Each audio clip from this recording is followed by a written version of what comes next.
Dito naman tayo sa GMA. Ay, hindi. Carmona, Cavite. Dito kasama ko si Inay.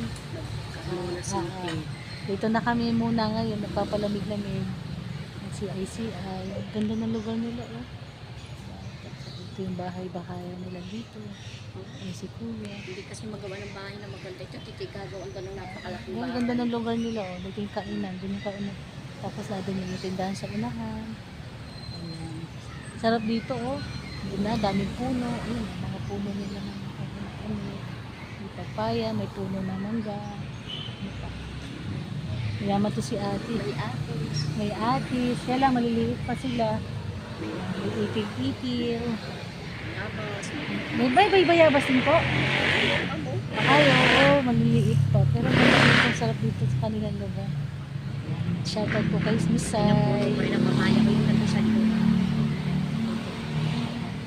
Bye-bye po. God bless everyone. Ay, nagbukan nga pala sila.